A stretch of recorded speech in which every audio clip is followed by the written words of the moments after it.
Recently, the attitudes about who to marry, when to marry, and why to marry are controversial topics. Interracial marriage in the United States did not become legal until 1967. Since then, interracial marriage in the United States has climbed up to 4.8 million. My name is Danielle, and I'd like to talk to you about interracial marriage. The norm of a marriage between a male and female of the same ethnic background and social standards has transformed. The view of interracial marriage in the United States is changing drastically. Today, I want to inform you on the current statistics on interracial marriage and why this change is taking place. People have always been judged by the color of their skin. White and black people were not to associate with each other, much less sit next to each other. An interracial marriage is a marriage by people of different races. In many states, interracial marriage was not permitted. Now there are more than 5.3 million marriages in the United States that are interracial. America is changing for the better. Our country is becoming more and more of a multiracial society. For centuries, race has been a major grouping that separated and divided people. Today, there's still disunion among different races, but acceptance has grown tremendously.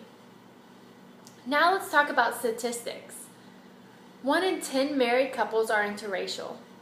This number has increased 28% since 2000.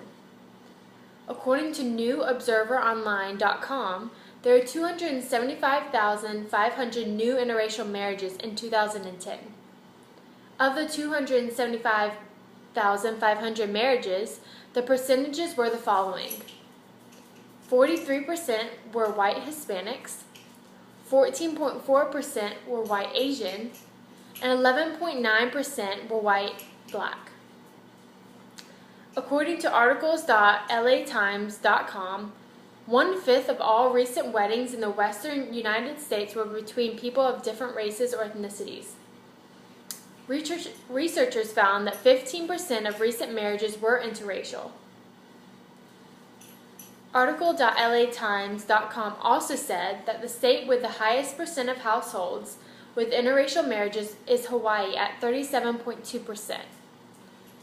Statistically, white Americans are least likely to marry someone of the opposite race.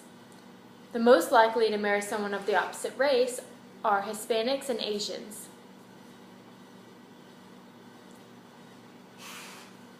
Disapproval of interracial marriage was 90% in the 1950s. Now, approval of interracial marriage is up 90%. The number of interracial marriages in the United States is growing for many reasons. One reason is the family's decrease in control on who to marry. Another contributor is getting married later in life. USAtoday.com says that people at 28 have an education and a job and are pretty independent. If they choose a partner and if grandma decides not to talk to them anymore, that's grandma's problem. Parents have to adapt to whatever partner their child chooses. A couple is more stable and independent with an education and job later in life. At this point, the family's opinion about who to marry has a weaker influence.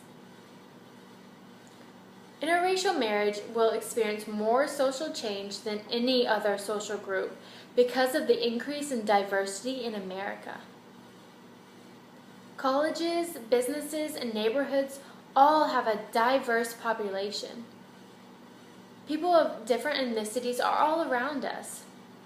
As we experience a relationship with someone of a different ethnicity, we grow to understand them better and will most likely become more accepting of them rather than someone who is not. The view of interracial marriages in the United States is changing. 1 in 10 married couples are interracial. This change is taking place because of society's new outlook on race and ethnicity. I close with this quote by Malcolm X. "I believe in recognizing every human being as a human being, neither white, black, brown, or red. And when you are dealing with humanity as a family, there's no question of integration or intermarriage. It's just one human being marrying another human being or one human being living around and with another human being. Thank you.